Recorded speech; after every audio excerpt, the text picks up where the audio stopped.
Baiklah pemirsa, untuk membahas lebih lanjut terkait faktor penyebab bencana alam dan seperti apa kondisi hutan di Sumatera Selatan. Saat ini kita sudah terhubung bersama Ketua Harian DPW PGK Sumsel sekaligus pengamat lingkungan hidup. Halo, selamat siang Bapak Dede Caniago. Ya, selamat siang. Baik, apa kabarnya Bapak hari ini? Alhamdulillah, baik. Baik, semangat di siang ini Bapak. Mengawali perbincangan siang ini Pak, dengan terjadinya bencana alam di Sumatera, tanggapan dari kacamata Bapak Dede seperti apa? Silakan Bapak. Yang pertama, kita berduka atas jadi bencana di Sumut, Sumbar, dan Aceh. Yang kedua, ya saya akan bicara soal 4 hal kalau memang waktunya cukup. Yang pertama soal penyebab.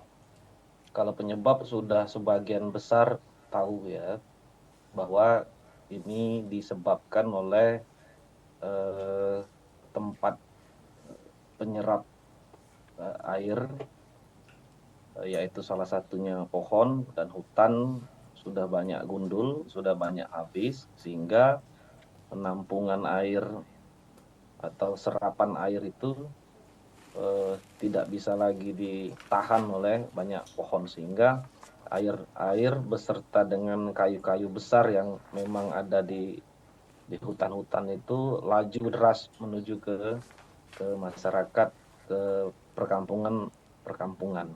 Itu kita sudah tahu semua bahwa penyebabnya adalah itu. Nah, yang ketiga, saya akan bicara soal kenapa ini selalu terjadi. Mungkin masyarakat ingat tahun-tahun sebelumnya sudah pernah terjadi peristiwa-peristiwa seperti ini. Ini terulang kembali. Apa penyebabnya? Ya, saya akan bicara soal paradigma ya. Jadi paradigma eh, lingkungan hidup, si pemangku kebijakan itu sebenarnya ada tiga. Ada ekofasism, ada ekodevelopmentalism, ada ekopopulisme. Nah, kebiasaan para pemangku kebijakan itu tidak memakai ekopopulisme. Apa itu ekopopulisme? Lingkungan untuk keamanan, lingkungan untuk keberlanjutan, lingkungan untuk masyarakat. Ya, itu tidak memakai kebijakan itu, sehingga apa yang terjadi selama ini, pemangku kebijakan tidak memikirkan soal keberlanjutan, kemudian dampak dari apa yang sudah dikerjakan. Sudah kita banyak tahu bahwa hutan banyak habis, dikasih izin ke korporasi-korporasi, bahkan ada yang tidak bisa diawasi sehingga banyak eh, penebang-penebang liar, eh, yang akhirnya hutan gundul sehingga menyebabkan terjadinya banjir bandang. Nah, seharusnya pemerintah memakai kacamata ekopopulisme. Misalnya yang sudah gundul cepat direhabilitasi. Misalnya hutan yang sudah masih terjaga tidak boleh dikasih izin misalnya, dan lain-lain. Nah, yang selanjutnya saya akan bicara soal solusi. Solusi yang pertama, eh, kita bicara soal pasca bencana ya. Solusi pertama, saya pengen pengen kasih saran ke pemerintah khususnya, kemudian ke masyarakat umumnya, bahwa ayo kita harus saling, sudah saatnya saling bantu. Kita harus membantu saudara-saudara kita yang ada di Sumut, ada di Sumbar, ada di Aceh. Kemudian kita juga harus membantu Sumatera Selatan jangan sampai terkena. Nah, yang pertama bentuk bantuannya adalah pemerintah. Ini kan soal bantuan, ini kan soal sensitif nih, ada bentuk uang, ada bentuk lain-lain. Nah, Baik. untuk menjaga transparansi, kepercayaan, ayo pemerintah, baik itu pemerintah provinsi maupun pemerintah pusat, itu ada sentral sentral bantuan. Jadi jangan malu pemerintah kalau misalnya rakyat mau bantu untuk saudara-saudara kita yang ada di Sumut, Aceh, dan Sumbar. Jadi ada satu sentral bantuan. Jadi jangan hanya pemerintah itu pakai APBD sehingga membantu, juga pemerintah harus buat sentral bantuan. Jadi masyarakat pengen bantu nih kemana nih? Harus di drop ke pemerintah provinsi misalnya. Provinsi baru kirim ke pemerintah yang terdampak. Nah, kemudian Baik, bantu solusi yang untuk Sumatera Selatan, misalnya, yang pertama, ayo para pengusaha-pengusaha itu yang nakal, ayo segera bertobat. Cukup sudah eh, nambang-nambang liar tuh segala macam, cukup sudah. Yang kedua, aparat itu harus bertindak tegas.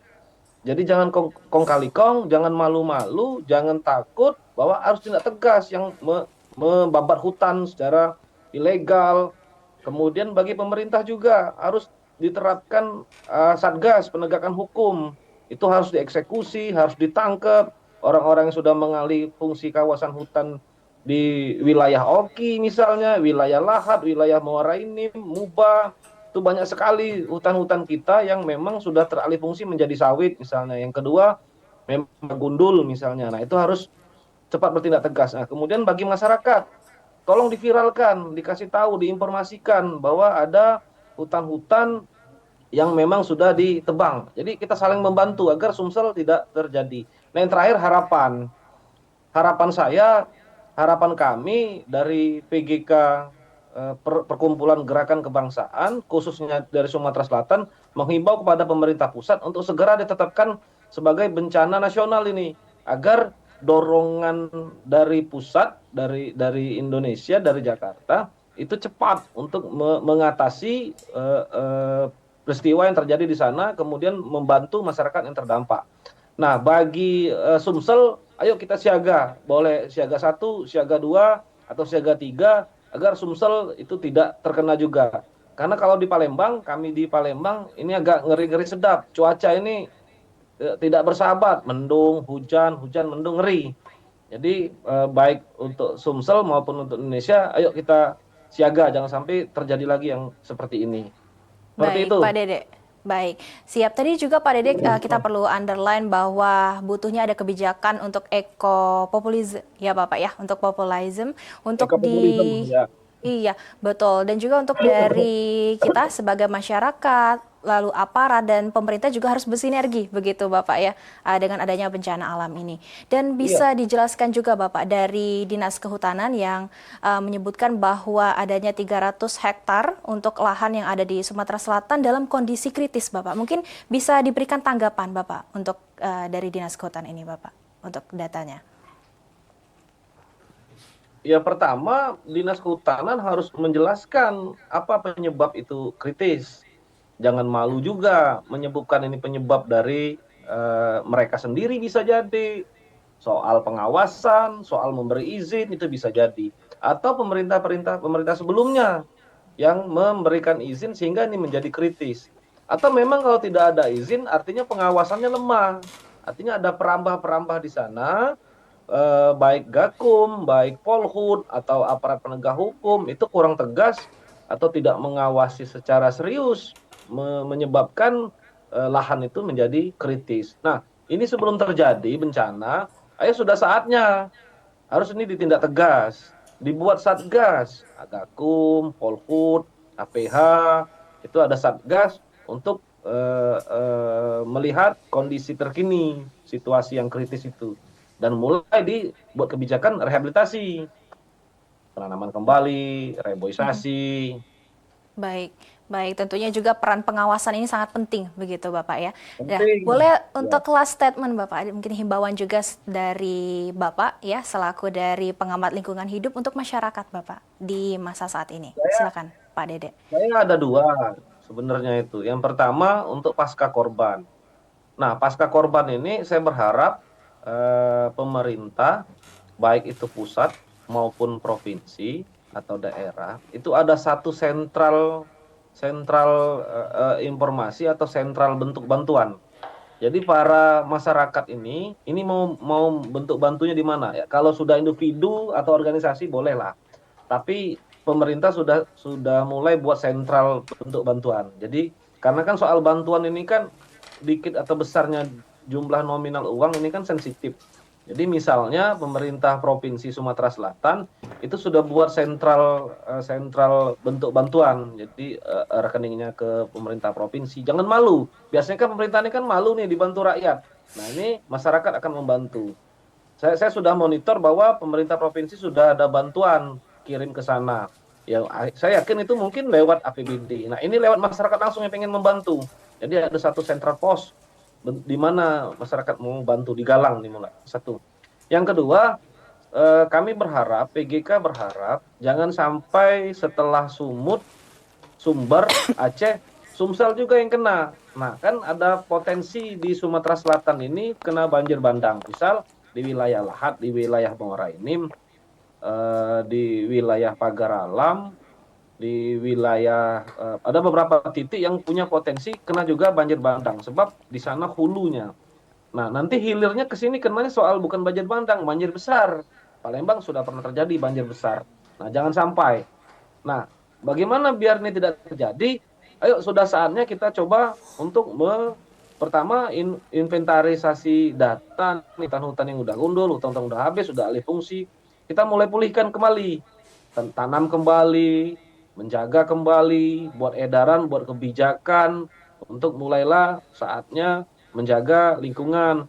Nah, yang terakhir mungkin ya minta bantuan masyarakat lah, masyarakat sekitar atau masyarakat di wilayah-wilayah sana. Ini kan zaman digitalisasi nih 4.0, mulailah berani memviralkan. Jangan hanya jalan melubang saja diviralkan. Jadi hutan-hutan gundul itu atau perambah-perambah hutan itu mulai diambil videonya, diviralkan, dimasukkan ke IG, masukkan ke TikTok dan lain-lain agar aparat cepat bertindak. Nah, untuk aparat udah kita mau menuju ke negara Indonesia emas 2045. Ayo aparat, sudah mulai saatnya kita bersatu padu, serius untuk menuju Indonesia emas apa yang diamanahkan oleh Presiden Prabowo. Jangan lagi kong kali kong, jangan lagi main-main. Misalnya harus serius pada Kapolda atau Kapolri atau Pangdam atau Panglima, tolong diawasi para anak-anak buahnya.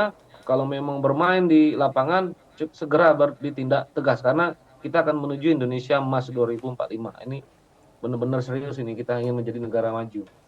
Baik, Itu statement dari PGK baik, Sumatera Selatan. baik. Terima kasih Pak Dede selaku Yang pengamat terakhir lingkungan hidup.